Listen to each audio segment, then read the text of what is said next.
Des sagas familiales, des success stories partis de Monaco, des vitrines du patrimoine de la principauté et du savoir-faire monégasque, les trophées du Club de l'Écho auront pour leur deuxième édition offert une belle vision d'ensemble de ce qui fait aujourd'hui la réalité économique de Monaco et contribue à son essor. C'est le bouquet final de l'année 2013.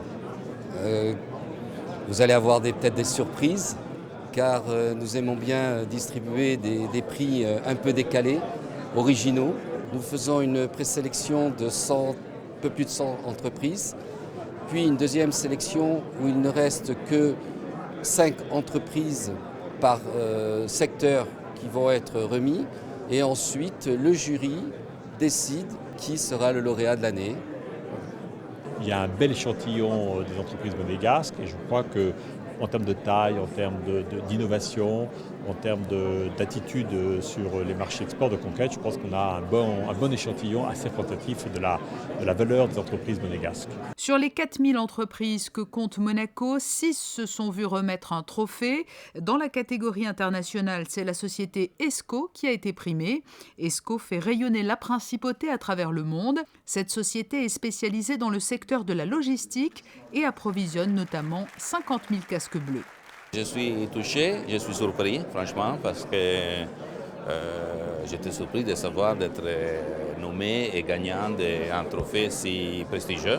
Le prix Made in Monaco est revenu au laboratoire Acepta. Depuis 1943, il crée et commercialise des produits fabriqués dans leurs locaux du quartier de Fontvieille. On est extrêmement honorés, fiers et très émus aussi d'avoir reçu ce prix parce que c'est vrai que depuis 70 ans que l'entreprise est à Monaco, produit à Monaco, on est extrêmement sensible à la reconnaissance qui a été faite ce soir. Quand on voit la diversité des productions faites à Monaco, c'est vraiment extraordinaire. Et notre souhait, c'est que toutes les entreprises puissent continuer à se développer à partir de Monaco et nous-mêmes continuer à avancer à l'international à partir de Monaco.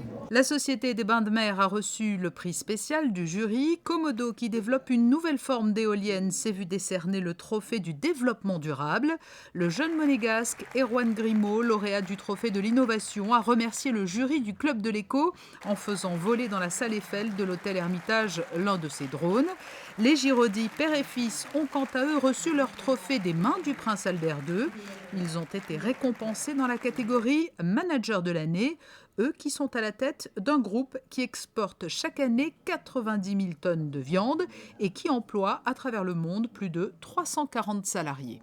Je suis rentré, c'était une société qui était dirigée, commencée par mon père. Elle avait quand même déjà 30 ans, elle était quand même déjà bien